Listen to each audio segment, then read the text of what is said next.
वैखरी ज्याची आहे ना त्याला अमृत म्हणतात, अमृत, त्याला अमृत म्हणतात. आणि अशा प्रकारची वैखरी, अशा प्रकारचे विचार केव्हा येतात? जेव्हा आपण संतांच्या चरणी स्थिर होतो तेव्हा. जेव्हा आपण परमार्थ करायला लागतो तेव्हा आपल्याकडे असे विचार आपोआप येत असतात. म्हणून परपीडा पापाय. आता थोड्या दिवसामध्ये बघा, एकदा काय थोडा पावसाळा जवळ आला किंवा एखादा पाऊस पडून गेला की प्रत्येक गावामध्ये भांडणच भांडणं. कशावरून? वहीवरून, बांधावरून, पल्यावरून, रस्त्यावरून, प्रत्येक गावात. बरं, प्रत्येक वर्षी असतात ती, कारण प्रत्येक वर्षी वही मोडते, प्रत्येक वर्षी वही बनवायला लागते. एखाद्याची वही दरवर्षी सरकत असते, चालती वही तिला म्हणतात, आहे की नाही? असो, आपल्यापासून दुसऱ्याला दुःख होईल असं जर वागणं आपलं असेल ना, तर आपण कितीही प्रॉपर्टी गोळा केली, आपण कितीही संपत्ती गोळा केली, तरी ती आपल्याला हितकारक कधीच असू शकत नाही. ती आपल्याला समाधानकारक कधीच असू शकत नाही, कधीच नाही. हे जगण्याचं वर्म आहे, हे जगण्याचं वर्म आहे, हे आयुष्याचं वर्म आहे. परधन भयावह, जे संतांच्या कृपेने प्राप्त झालेलं आहे, मी कष्टाने घाम गाळून जे कमवलेलं आहे ते माझं आहे आणि ते समाधानकारक असतं. कष्टाने कमवलेल्या पैशाचे शेंगदाणे जरी पोरांना दिले ना तरी ती पोरं दष्टपुष्ट होतात, आहे की ना? कष्टाने कमवलेल्या पैशाचे शेंगदाणे जरी मुलांना दिले तरी, चणे जरी खाल्ले ना पोरांनी तरी ती पोरं धष्टपुष्ट होतात. मात्र गरिबाचं शोषण करून कमवलेल्या पैशाने मुलांना बदाम खारका जरी खायला घातल्या तरी ती मुलं अशक्तच राहतात. जरी शरीराने अशक्त नसतील तरी मनाने अशक्त असतात. म्हणून संतांनी सूत्र दाखवलेलं आहे, अरे गरिबाचे शोषण करून मिळवलेली संपत्ती, हरामाची कमवलेली संपत्ती आपल्याला कधीच सुख देणार नाही आणि त्या संपत्तीवर पोचणारी संतती सुद्धा कधी सुख देणार नाही, संतती सुद्धा कधी सुख देणार नाही. म्हणून कष्टाने घामाने मिळवलेले 4 पैसे ना ते आपल्याला खूप सुखदायक असतात, समाधानकारक असतात. परधन भयावह. आज बघा ना किती अवस्था वाईट चाललेली आहे. ज्या वेळेला आम्हाला एखाद्या सरकारी कामामध्ये काहीतरी अडचण निर्माण होते आणि मग त्या अडचण निर्माण झाल्यानंतर हे पेपर दे, ते पेपर दे, काही आवश्यकता नसतानाही काही पेपरची मागणी केली जाते. मग शेवटी त्याला कळतंय की साहेब याच्यावर आहे. त्यावेळी मात्र तो वैतागतो, त्रासतो, त्याच्या मनामध्ये विचार येतो, कधी थांबायचा हा भ्रष्टाचार, कधी थांबायचा हा भ्रष्टाचार. भ्रष्टाचार थांबावा, अत्याचार थांबावा, हिंसाचार थांबावा हे प्रत्येकाला वाटतंय, पण त्यासाठी नियोजन केलं पाहिजे, त्यासाठी त्या प्रकारे प्रयत्न केले पाहिजे. अर्थातच हे सगळं थांबलं जाईल जेव्हा आपण संतांच्या वाङ्मयाचा अभ्यास करू, जेव्हा आपण हिंदवी स्वराज्य संस्थापक राजे शिवछत्रपतींच्या चरित्राचा ज्यावेळेला अभ्यास करू, त्यावेळेला फक्त आणि फक्त देव, देश आणि धर्म याच्यासाठी आपण कार्य करू. तेही सेवा म्हणूनच कार्य आपल्याकडून घडेल आणि सेवा म्हणूनच कार्य संतांनी केलेलं आहे. जगद्गुरु तुकाराम महाराजांनी गाथा आपल्यासाठी ठेवली, पण त्याच्यात असं लिहून नाही ठेवलं की माझी गाथा वाचताना माझ्या घरच्यांना विचारा निवाद वाचा. लिहिलंय माऊली ज्ञानोबांनी ज्ञानेश्वरी लिहिली, आपल्याला सुपूर्द केली, पण त्या ज्ञानेश्वरीमध्ये असं लिहिलं नाही की ज्ञानेश्वरी वाचताना पहिले आम्हाला विचारा, आमच्या घरच्यांना विचारा, त्यांची आज्ञा घ्या आणि मग तुम्ही वाचा. असं नाही. संतांनी निरापेक्षेने कार्य केलं, निष्कामतेने कार्य केलं. कोणत्याही प्रकारची अपेक्षा, कोणत्याही प्रकारचं स्वार्थ न ठेवता निस्वार्थपणे संतांनी कार्य केलं. आज त्याच संतांच्या पावलावर पाऊल वाटचाल करतोय, पावलावर पाऊल ठेवून आपण धर्माची स्थापना, देवाचं, देशाचं काम करतोय. आणि ह्याच कामाला जर विरोध होत असेल, ह्याच कामाला जर विरोध करत असतील, तर मग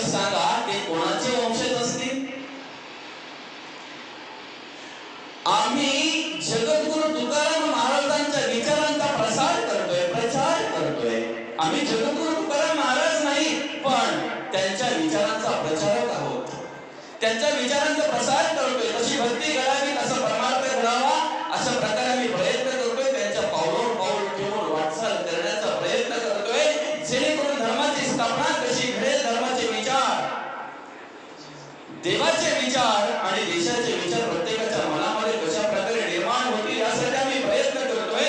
यासाठी आम्ही त्या विचारांचा प्रसार करतोय. आणि त्याच विचारांना जर विरोध होत असेल तर आपण समजायचा, विरोध करणारे सालू मालू नाही, पण त्यांचेच वंशज असणार हे मात्र निश्चित आहे.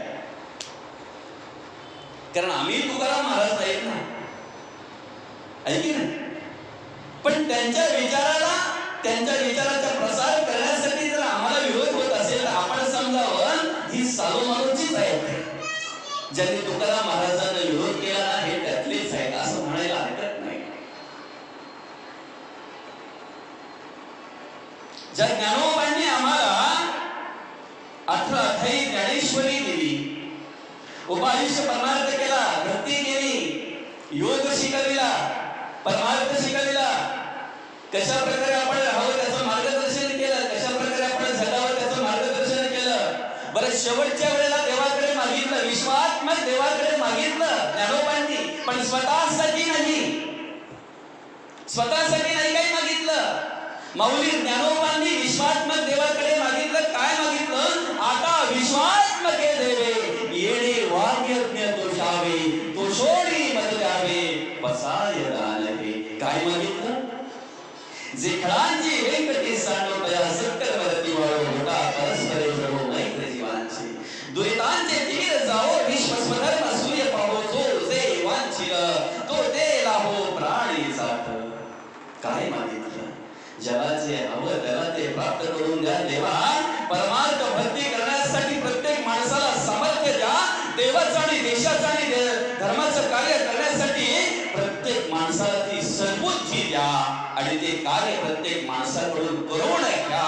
अशा प्रकारची मागणी जगद्गुरु अर्थातच माऊली ज्ञानोबांनी देवाकडे केली, विश्वात्मक देवाकडे केली. आपण काय घेऊन बसलोय? हे माझं, ते माझं, माझं माझं आणि भ्रांतीचं ओझं. आजा गेला पणजा गेला, बाप मसने गेला, देखत देखत नातू पडतो तोही तैसा झाला. है की नाही? आजा गेला पणजा गेला, बाप मसने गेला, देखत देखत नातू पडतो तोही तैसा झाला. कुठेतरी परंपरा बदलली पाहिजे ना, कुठेतरी आपण मार्ग बदलला पाहिजे की नाही? काय आपलं आपलं हे सगळं माथा प्रपंचाचे ओझे घेऊन म्हणे माझे माझे, बुडताही न सोडे म्हणजे कुळाभिमान. माथा प्रपंचाचं ओझं घेऊन म्हणतोय माझं माझं, बुडायला आलंय तरी म्हणतो माणूस मात्र काही सोडायला मागत नाही. खरं तर संसार आपोआप होत असतो, फक्त आपण प्रयत्न करायचे, संसार आपोआप होत असतो. फक्त माणसाला भ्रम असतो, मी आहे म्हणून सगळी जगतात, मी आहे म्हणून सगळी खातात, मी जर गेलो काही फरक पडणार नाही. पडतो बाबा काही फरक? पडतो का काही फरक? असे बोलणारे बरेच गेलो पण काही फरक पडत नाही. गाडी चाललेली आहे, बैल गाडी ओढतात, खाली त्या पेटी खाली कुत्रा चालले, कुत्रा है की नाही? त्या कुत्र्याला असं वाटतं की मी गाडी ओढतोय. हो, मोठा आयटीत चालत होता तो, त्या साठीच्या खालून असा तो आसपेटी असते ना आपली, त्या बैलांच्या दोन्ही बैलांच्या मधून असा चालत होता तो. त्याला असं वाटत होतं मोठ्या आयटी मध्ये मी आहे म्हणून गाडी चालते, मी गाडी ओढतोय, मी गाडी ओढतोय. पण त्याचे विचार त्या टायमाला हे बैलाला कळले, त्या टायमाला बैलाने जेव्हा त्याच्या पेटाला एक लाथ मारली की नाही, त्यावेळेस तो बाजूला झाला. बाजूला झाल्यानंतर त्याला कळलं, अरे मी बाजूला झालो तरी गाडी चालते. तसं माणसाचं आहे, जोपर्यंत त्याच्या पेटात लाथ बसत नाही ना संसारातून, मायेतून, देहबुद्धीतून, तोपर्यंत तो ठिकाणावर येत नाही. तोपर्यंत त्याला असं वाटतंय की ही गाडी मीच चालवतोय. पण जेव्हा घरात काहीतरी वाद विवाद वितंडवाद होतोय तेव्हा बोलतोय आता कुठेतरी जावं असं वाटतंय. मग त्याला विचारतंय कुठेतरी जावं म्हणजे एखाद्या मठावर जाऊन देवदेव करीत बसावा. अरे पण तेवढीची गरज काय तुला? मुलं आहेत, बाला आहेत, घरदार आहे, सगळं शेतीवाडी आहे, बाई आहे तुझी चांगल्या प्रकारे, सगळं सोडून ती बिचारी तुझ्यावर विश्वास ठेवून तू आलेला आलेली आहे तुझ्याकडं. मुलांचा भार तुझ्यावर आहे, फक्त चांगले संस्कार आता करायचे पोरांच्यावर. प्रपंचात राहून नातवांच्यावर चांगले संस्कार करायचे, नातवांना तुला आता मांडीवर घेऊन खेळवायचे आहे, तुला काय करायचे सोडायची, फक्त एक काम कर ना, जे तू तिथे जाऊन करणार आहे ना ते घरात कर. बरोबर आहे की नाही बाबा? हे सगळं जर तुला करायची इच्छा झाली की नाही, मग हे सगळं तुला नकोसं का वाटतंय? कर्मयोगे सगळं मिळाले एकेसरी जन्माली, ते तुवा आपुली मानवी कैसरे पडत मूर्खा. ही सगळी आपली आपण मानतो, त्यांचा सगळ्यांचा भार आपण आपल्या डोक्यावर घेतोय आणि आपण आपल्या डोक्यावर भार घेऊन चालतोय. म्हणून आपल्याला असं वाटतंय की ह्यांचं सगळं माझ्यावरच ओझ आहे. खरं तर सगळ्यांची व्यवस्था देवाने केलेली आहे, सगळ्यांची व्यवस्था देवाने त्यांच्या त्यांच्या पद्धतीने केलेली आहे. फक्त हातपाय आपल्याला हलवायचे आहेत, पोहायचे म्हणजे हातपाय हलवायचे, वाटचाल आपण करायची आहे, थोडंसं ते ओझं डोक्यावरून खाली ठेवायचं आहे. आता एक बाई घोसाळ्याची टोपली तिची भरलेली, घोसाळ्याची पाटी होती, ती घोसाळ्याची पाटी घेऊन स्टेशनला गेली. कुठे? खडवली स्टेशनला. आता खडवली स्टेशनला गेल्यानंतर शेजारी एक बाई होती, ती बोलली, काकू उतरू का तुला? तुझ्या मानेला कर लागला असेल, डोकं दुखत असेल, तुझं मान दुखत असेल, उतरू का?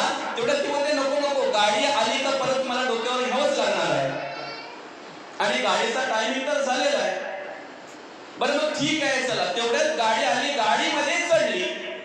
आता गाडीमध्ये चढल्यानंतर ती बाई त्या गाडीमध्ये चढली, ही पण बाई त्या गाडीमध्ये चढली. चढल्यानंतर ती बाई परत बोलायला लागली, काकू तुम्हाला उतरू का आता? म्हणजे तुमच्या डोक्यावर जे ओझं आहे ते खाली उतरू का? त्यावेळेला ती बोलते, गाडी कशी हळूहळू चालले बघ, एवढी माणसं सगळी बसल्या, किती ओझं असेल, आणि माझी पाठी पण जर अजून उतरली तर अजून ओझं होईल. खरं तर तिच्या सकट ते ओझं घेऊन ती गाडी चाललेली आहे, पण तिचा भ्रम काय, जोपर्यंत हे ओझं माझ्या डोक्यावर आहे तोपर्यंत ते मलाच आहे. पण तसं नाहीये बाई, तुझ्या सकट त्या पाठीचं ओझं पण गाडी घेऊन चाललेली आहे. तू खाली ठेवली काय ना डोक्यावर ठेवली काय? उलट खाली जर ठेवली तर तुझं ओझं कमी होईल. असंच आहे, खाली जर ठेवलं तर आपलं प्रपंचाचं संसाराचं ओझं कमी होईल, पण आपण स्वतः डोक्यावर घेऊन बसतोय. बरं कुठपर्यंत घेऊन बसतोय? सुनेला सगळं माहिती झालं घरातलं, कुठल्या डब्यात मसाला आहे, कुठल्या डब्यात काय काय नाही, सगळं माहिती झालं. आता तिलाही 20 वर्ष झाली या घरात येऊन, सुनेला 20 वर्ष झाली घरात येऊन, सगळी शेतीवाडी सगळी माहिती झाली सुनेला. मग आता आजीने काय करावं? चाव्या द्याव्यात ना.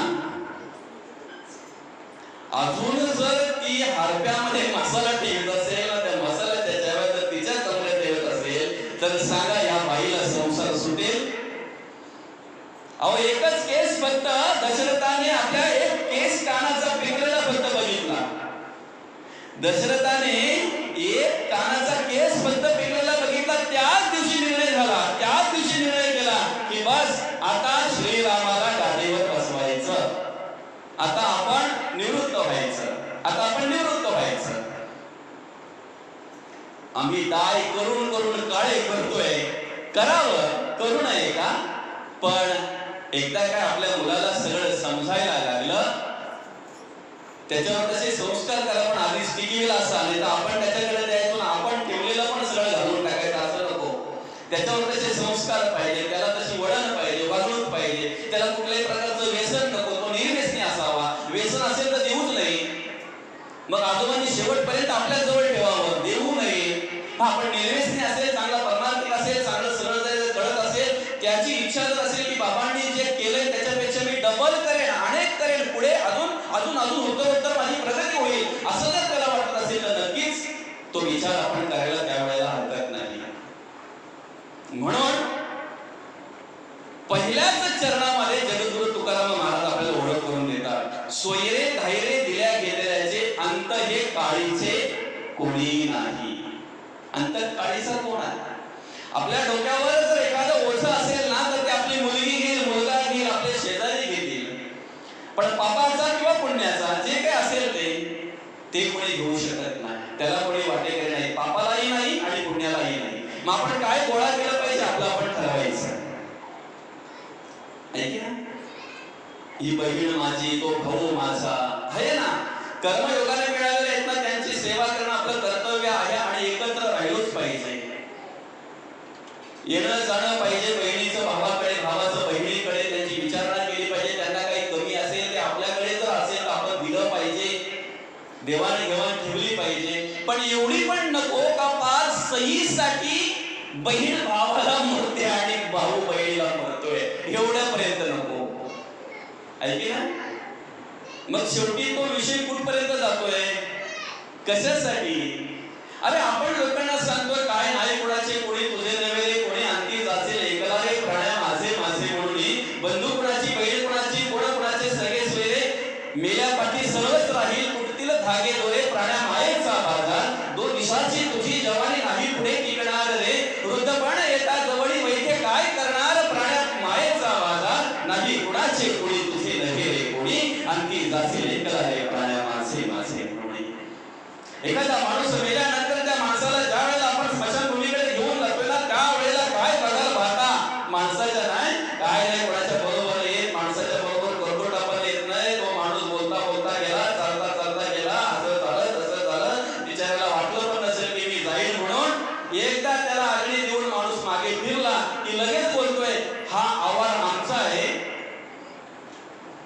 पण त्यांच्या ताब्यात आहे, ते त्यांना पण माहित नाही आमच्या नावावर येत्या, वाकराला लागल.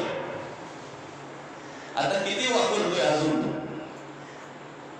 आणि वाकराचं काम कोण करतोय? म्हणजे माणसाने माणसाच्या आयुष्यामध्ये कसं राहावं. बरं हे सगळं आपण गोळा करतोय, बरोबर आहे. असं म्हणतात भावाचं देवाचं आणि गावाचं जो खातो ना त्याला कधीच समाधान प्राप्त होत नाही.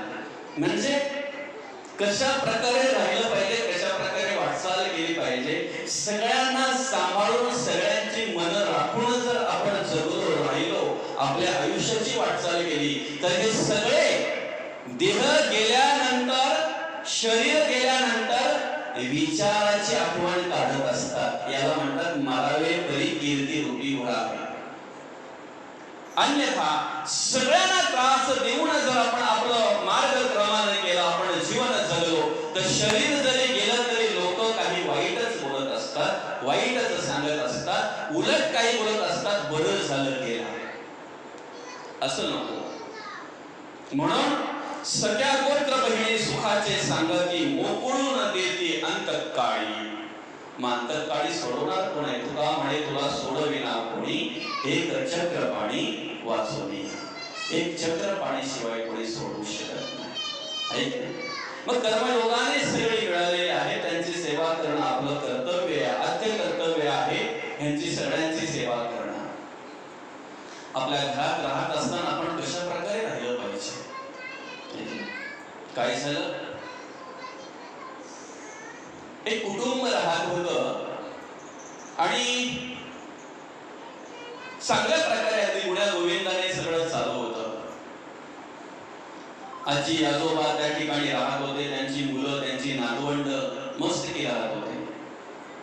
असं म्हणतात काय कोणाची नजर लागली काय माहिती, त्या सुनेला कोण तिच्या कानाशी लागलं की काय, आणि मग ते तुझा नवरा सगळं कमवतोय, एवढं सगळं आणतोय, हे सगळं इथून शून्यातून एवढं उभं केलं, तुझ्या म्हाताऱ्याने काय केलंय, म्हाताऱ्याने काय ठेवलंय, असं तसं हे ते.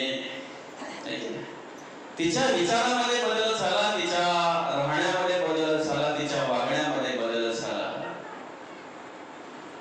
चांगल्या चांगल्या प्रकारे खायला मिळायचं ते आजी आजोबाला, सगळ्यांना एकाच प्रकारचं असायचं, एकत्रच जेवायला बसायचे. पण आता जेवणापासून सुरुवात झाली, तुम्ही जेवून घ्या, आम्ही नंतर जेवू, ते आल्यावर आम्ही बसू. मग पोरं जरी त्यांच्या जोडीला बसायला लागले तरी पण त्यांना ती बाई थांबवायची, थांबा गेल्यावर त्यांच्या जोडीला नका बसू, आपला विशेष आहे. आता थोडं थोडं त्या आजोबांना कळायला लागलं, आणि ज्या वेळेला अशी परिस्थिती त्या बापाला कळते ना, त्या वेळेला अनेक संकटांना तोंड दिलेला बाप, अनेक संकटांना सामोरा गेलेला बाप, कधीही कोणापुढे न झुकलेला, उंच माळाने जगलेला, स्वाभिमानाने जगलेला बाप, त्या वेळेला मात्र खचला जातो. अंतःकरण हलकं होत आहे त्याचं. हृदयामध्ये तो एक विचार करत असतो, अंतःकरणामध्ये एक विचार करत असतो की आता काय बोलणार, काय सांगणार. घरातच सगळं काही आपलंच दात आणि आपलेच ओठ, काय बोलणार सगळं निगूढपणे सहन करत असतो. त्या आईला सुद्धा कळत असतंय, पण ती आई बिचारी मोठ्या आनंदाने सगळं काही सेवन करत असते, सगळं काही त्या पद्धतीने राहत असते. का आम्हाला काही नाही मिळत तरी चालेल, आम्हाला चटणी भाकरी ती पण 3 वेळा नाही 2च वेळा मिळाली तरी चालेल, आमच्या नातवंडांच्यात आम्हाला राहायला मिळतंय याच्यातच सगळा आनंद आहे. आमची नातवंड आम्हाला आमच्या मांडीवर खेळवायला मिळतात ना याच्यातच आम्हाला आनंद आहे. बरे आमचं खाण्यापिण्याचं काय राहिलंय, आता दिवस राहिलेत का खाण्यापिण्याचे आमचे? जी चटणी भाकरी मिळेल ती आम्ही ग्रहण करू, पण माझ्या मुलाचा संसार चांगला झाला पाहिजे. माझ्या मुलाच्या संसारामध्ये कुठल्याही प्रकारे वाद विवाद होता कामा नये, भांडणं होता कामा नये.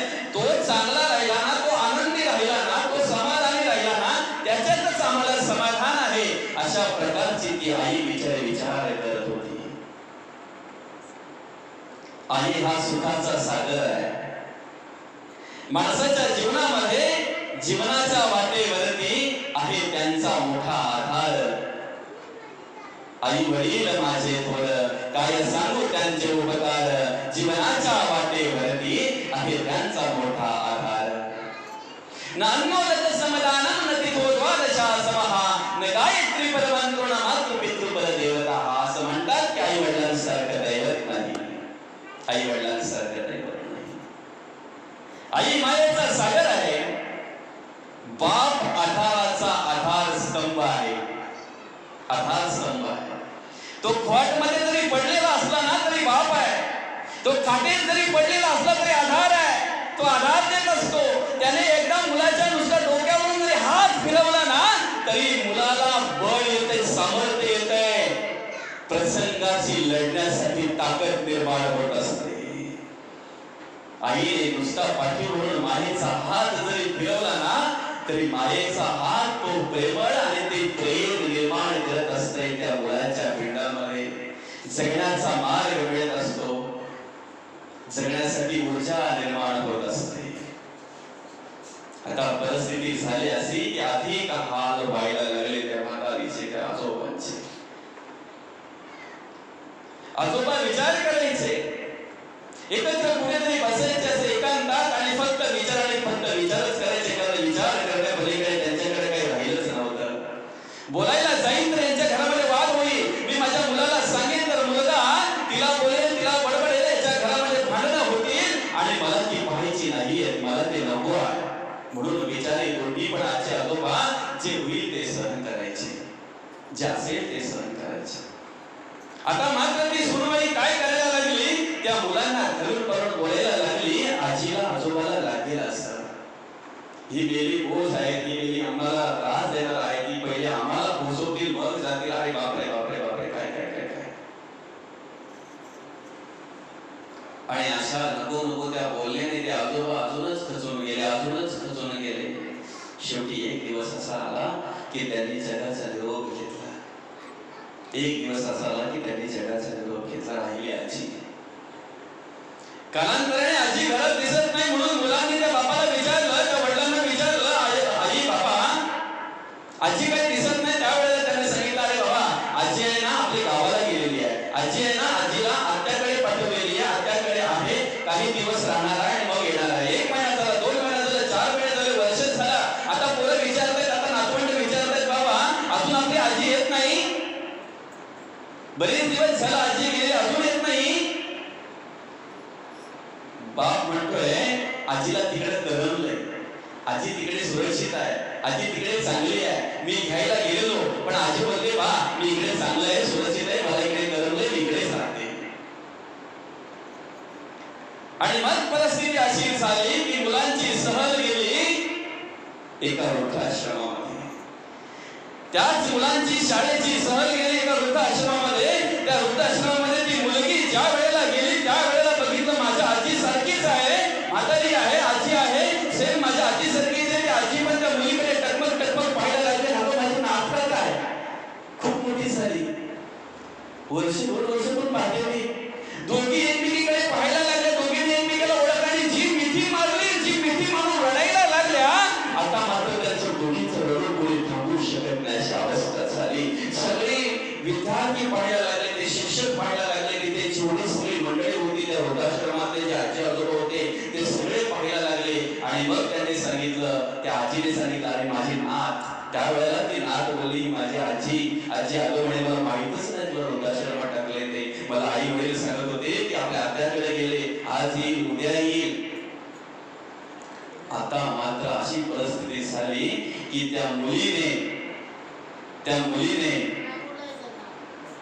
आता त्या विद्यार्थ्यांकडे आणि त्या शिक्षकांकडे निरोप दिला, तुम्ही जा आणि माझ्या आईला आणि आजोबांना सांगा, जोपर्यंत आजीला इथून घेऊन जात नाही तोपर्यंत मी इथून येणार नाही, मी इथेच राहते, मला आजी जवळ राहायचं आहे. का?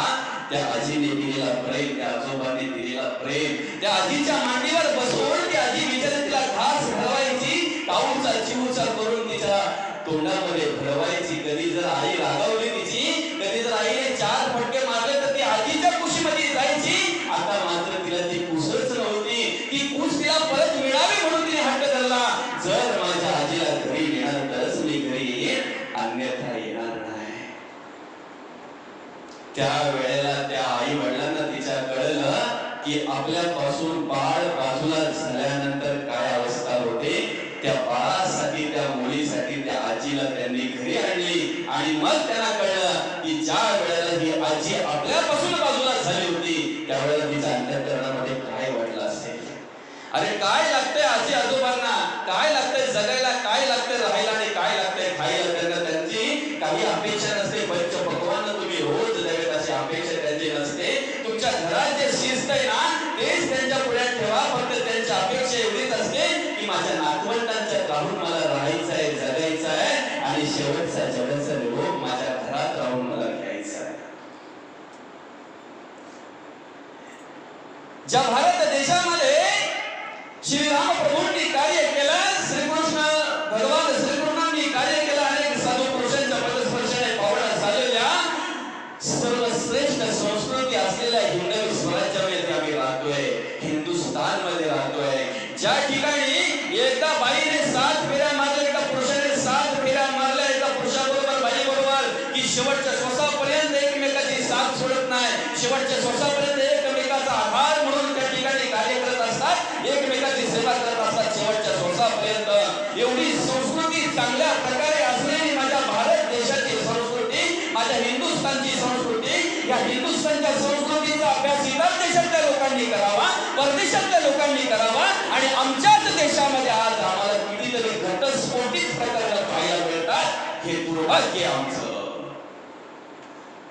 मातृदेवोभव, पितृदेवोभव, आचार्य देवोभव आणि अतिथी देवोभव अशा प्रकारची शिकवण देणारी आमची हिंदुस्थानची संस्कृती, ह्याच हिंदुस्थानमध्ये आम्हाला वृद्धाश्रम पाहायला मिळत असतील आणि त्या ठिकाणी आजी आजोबा अनेक त्या ठिकाणी जर पाहायला मिळत असतील तर काय शिकलो आपण आपली संस्कृती, काय कळली आपल्याला आमची भारतीय संस्कृती, हिंदुस्थानची संस्कृती काय कळली आपल्याला, काय अभ्यास केला आपण.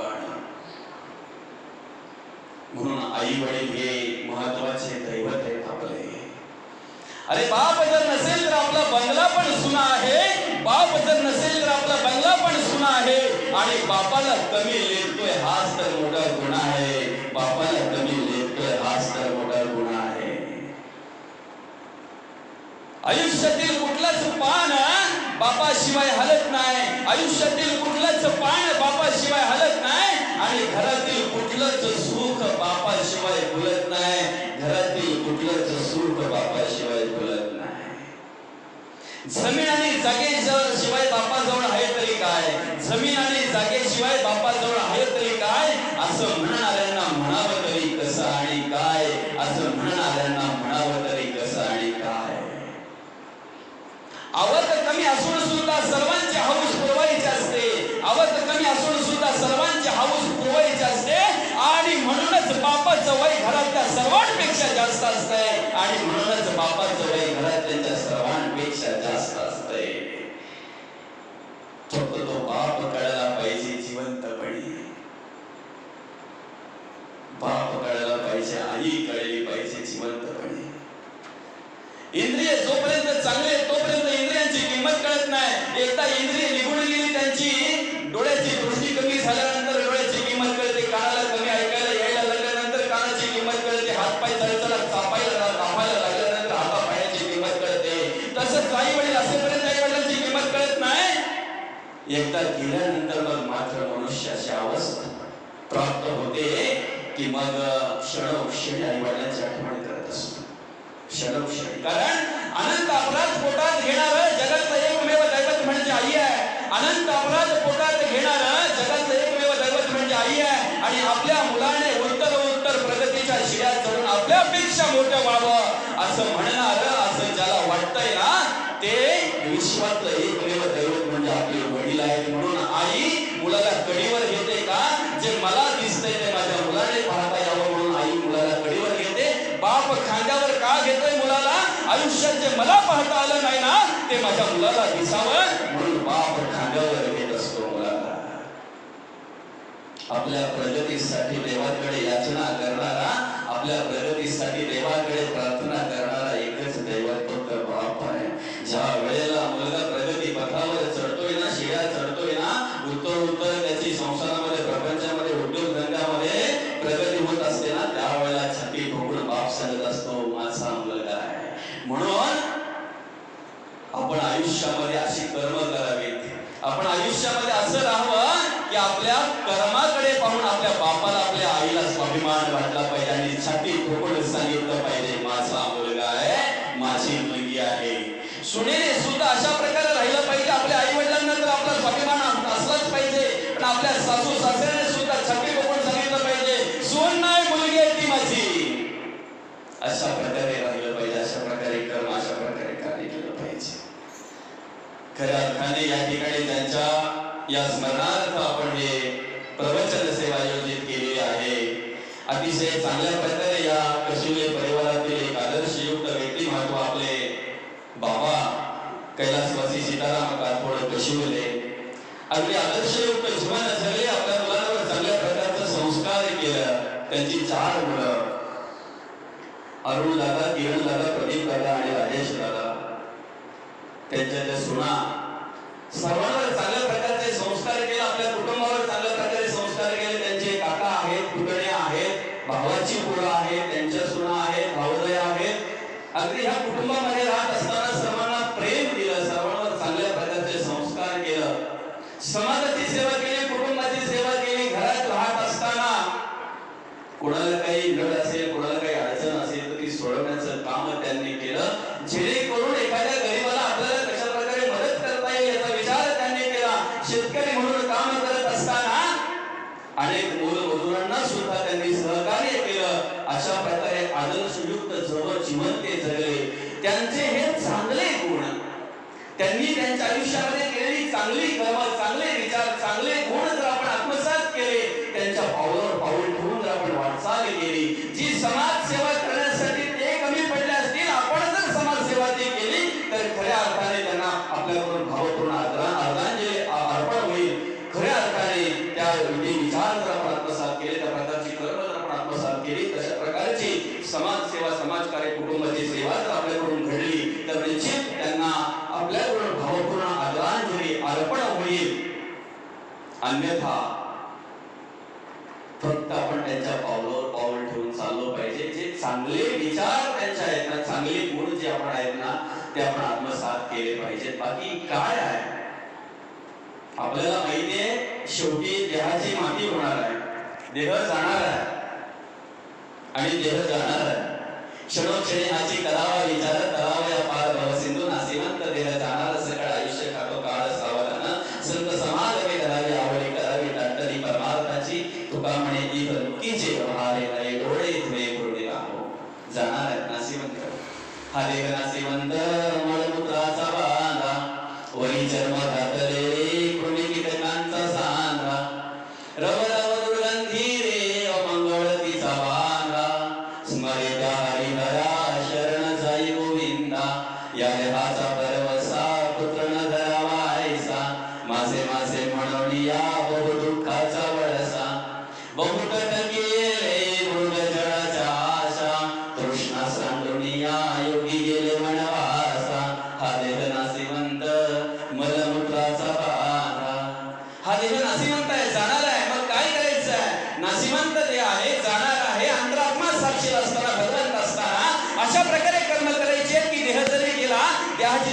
कितीच झाली तरी कर्माची, विचारांची, गुणांची आठवण माणसाने केली पाहिजे.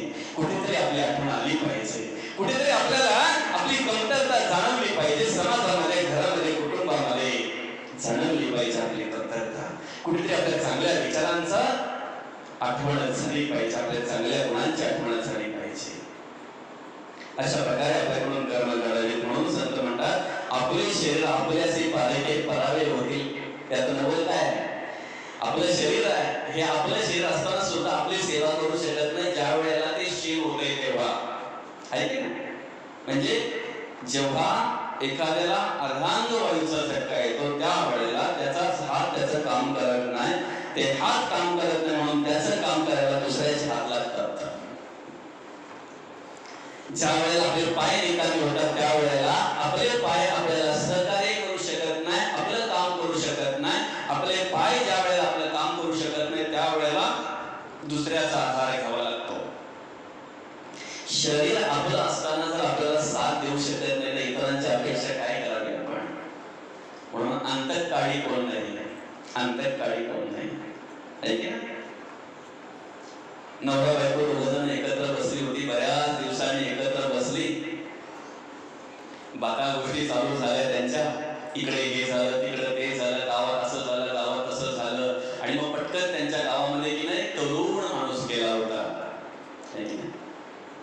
त्याच्याविषयी त्यांची बोलायला सुरुवात झाली. लगेचच मग त्यांच्या गावामध्ये एक तरुण बाई गेली. तरुण बाई वारली होती, तिच्याविषयी बोलायला सुरुवात झाली. तिच्या नवऱ्याविषयी त्यांच्या चर्चा चालू झाल्या. आणि मग अशी चर्चा चालू होता होता ती बाई पटकन त्या बाप्याला बोलली, त्या तिच्या नवऱ्याला बोलली की का हो ती बाई बिचारी किती लवकर गेली नाही का? आणि आज त्या दादांची अवस्था बघा ना कशी आहे, बघा ना काय चाललंय त्यांची, काय अवस्था झाली त्यांची. मग समजा जर माझं पण असं काही झालं तर चांगले विचारत नाही हो माणसाकडे, आहे की नाही?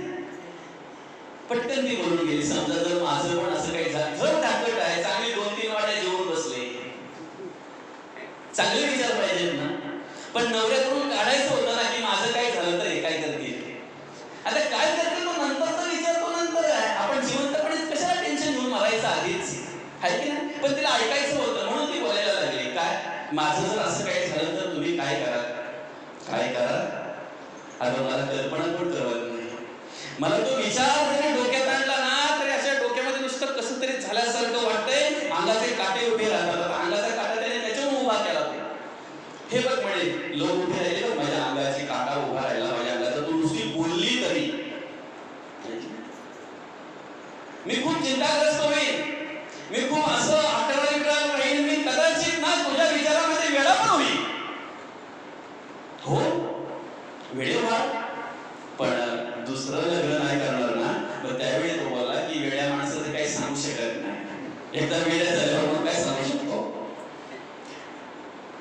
अर्थात हे सगळं कुठपर्यंत माहितीये का? जोपर्यंत गुळ आहे तोपर्यंत माशा लढतील. गुळ संपलं ना मग नाही कुणाचे कोणी, तुझे नव्हे कोणी, अंती जासे लेकला रे प्राण्या माझे नसे. एखाद्या माणसाला जर पायाला जखम झाली, हाताला जखम झाली, जोपर्यंत ती जखम पाहण्यासारखी आहे, जोपर्यंत ती जखम आपण पाहू शकतो, अशा प्रकारचे तोपर्यंत घरातली सेवा करतात.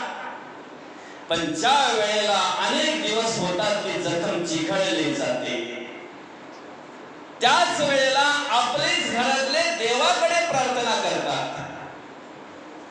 काय देवा उचला, आहे की नाही? देवा आता त्याला पण सोडव ना, आम्हाला पण सोडव, आहे की नाही? त्यांना पण सोडव आणि आम्हाला पण सोडव. आणि पद्धत आहे आपली समाजाची एक पद्धत आहे आपल्या बहुजन समाजामध्ये. जोपर्यंत माणूस खाता पिता आहे ना तोपर्यंत त्याला सफरचंद घेऊन किंवा फळ फ्रुट्स घेऊन कोणी पाहायला येत नाही. उलट अर्थी त्याने जर जास्त फ्रुट्स खाल्ले ना तर उलट बोलतात काय फायदाचा तर्क लागलाय आपण, सगळं खाऊन टाकलं त्यांनी. पण ज्या वेळेला चक्की बिघडते आपली, जाता काम करत नाही, वैरण टाकलेली समजतंय ना, मग त्यावेळेला मात्र सफरचंद, चिकू, अमुक तमुक हे ते, त्यांनाही वाटते पेशंटला पाहायला जायचं म्हणजे काहीतरी दिलं पाहिजे. पण घरात त्यांनी पण अशी फिल्डिंग लावलेली असते घरातल्यांनी कंटाळलेले असतात ती, कारण सगळं त्यांना करावं लागतंय. तो उठत नाही जागेवरून, सगळं जागेवरच होतंय. आणि मग अशा वेळेला घरातली कंटाळलेली असतात, काय करणार बिचारे. मग त्यांनी पोरांना सांगितलेलं असतंय, कोणी पाहुणा आला आणि त्याच्या हातात पिशवी भेटली दिसली की पहिले तुम्ही पिशवी त्याच्या हातातून घ्यायची ना, घरात आणून ठेवायची, म्हाताऱ्याच्या हाताला लावून द्यायची नाही. म्हाताऱ्याला आपण देऊ तेवढंच, कारण त्यांना माहिती जेवढी वैरण टाकू तेवढं टाकायला आपल्याला लागते. माणसाची अवस्था अशी आहे. शेवटी काही ठिकाणी असं पाहायला मिळतंय की ज्या माणसाने एवढी प्रॉपर्टी कमावली, एवढा घाम गाळला, नाही रात्रीचा विचार केला की नाही दिवसाचा विचार केला, एवढे कबाड कष्ट केले त्याने, फक्त आणि फक्त मुलांचाच विचार केला, शेवटच्या वेळेला त्याला पाणी पाजायला सुद्धा पोरं नसतात. काही ठिकाणी अशी अवस्था पाहायला मिळते. 5-6 पोरं. परवाच एक हकीकत ऐकली, 5 की 6 मुलं त्याची. आता सांगा त्या 5-6 मुलांचं संगोपन करायला त्या बापाला काय लागलं नसेल. इथं 2 पोरं सांभाळायची कठीण आहे की नाही. 5-6 पोरं, एक काय 2 का 3 पोरी, तेवढ्यांना सांभाळली, तेवढ्यांचं शिक्षण, तेवढ्यांची लग्न, तेवढ्यांना सगळ्यांना जिथल्या तिथे सगळं करून दिलं त्या बापाने. आज त्या बापाची अवस्था अशी आहे की ती आजी आजोबा दोघे जणच राहतात, फक्त वेगळे राहतात दोघेच जण. मुलं कुठे काय, कोण नोकरीच्या निमित्ताने इकडे गेला, कोण तिकडे गेला. आज परिस्थिती अशी आहे की त्या आजीला जागेवरून उठता येत नाही, ते आजोबा तिला सगळं जागेवर आणून देतात. ही टोपशी, ही चूल, हा मसाला. त्यावेळेला ती आजी स्वयंपाक करणार जागेवर बसून, आणि मग ते आजोबा आणि आजी एकत्र खाणार, जेवणार. अशी परिस्थिती काहीची पाहायला मिळते. परवा मी ऐकलं, 5 मुलं आहेत त्या आईला, त्यांचे वडील वारलेले आहेत, पण त्या 5 मुलांनी त्या आईची वाटणी कशी केली माहितीये. 1 महिना मोठ्याकडे, लगेच 2रा महिना दुसऱ्याकडे, 3रा महिना तिसऱ्याकडे, 4था महिना चौथ्याकडे. तुम्ही विचार करा, 29 तारखेला त्या आजीला सांगितलं जातंय का उद्या तुला त्याच्या घरी जायचंय, परवा तुझी बॅग भर. काय वाटत असेल त्या आईला बिचारीला ते घर सोडताना. आणि हा असा बाजार इकडे तिकडे मांडताना काही वाटत नसेल, पण बिचारीला जगायचंय. ही माणसं खरी श्रेष्ठ असतात, ज्यांच्यावर एवढा मोठा प्रसंग येऊन पण जी व्यवस्थितरित्या दिवस काढतात. देवाची ऑर्डर येत नाही तोपर्यंत ते करत असतात. आपले जसे दिवस असतील ना तसे दिवस काढत असतात. ती माणसं सगळ्यात श्रेष्ठ असतात, सगळ्यात श्रेष्ठ असतात खरंच. एवढे प्रसंग येऊन सुद्धा ते फक्त देवाच्या आज्ञेची वाट बघतात. देवा तू कधीही नाही, मला कधीही उचल, मी यायला तयार आहे. काय वाटत असेल त्या आईला बिचारीला, एकाकडून दुसऱ्याला, दुसऱ्याकडून तिसऱ्याला, तिसऱ्याकडून चौथ्याकडे जायला. असं प्रत्येक महिन्याचं चालू आहे त्या आजीचं बिचारीचं.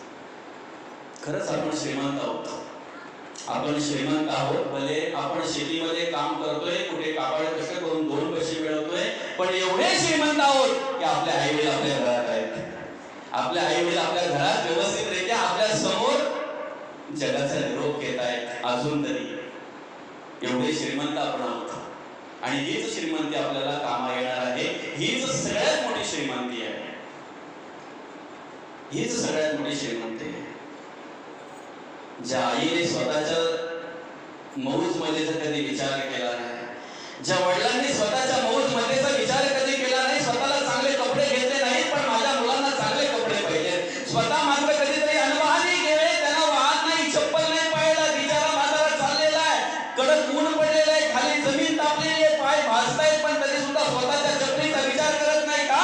माझ्या मुलाला चप्पल आणायचे, माझ्या मुलाला बुटं घ्यायचे, त्याला शाळेमध्ये बुटं सांगितलेली आहेत, अमुक प्रकारची बुटं आणायची आहेत, त्याची बुटं पहिले मी घेणार, मग वाचले तर पैसे मी चप्पल घेणार. अशा प्रकारे ते वडील काम करत असतात, अशा प्रकारे ते वडील कार्य करत असतात.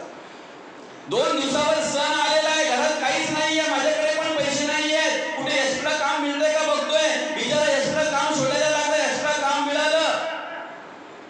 तो मालक बोलतोय अहो उद्या जेवण करा, तो बोलतो नाही नाही मला हे आजच काम आजच्या आजच पूर्ण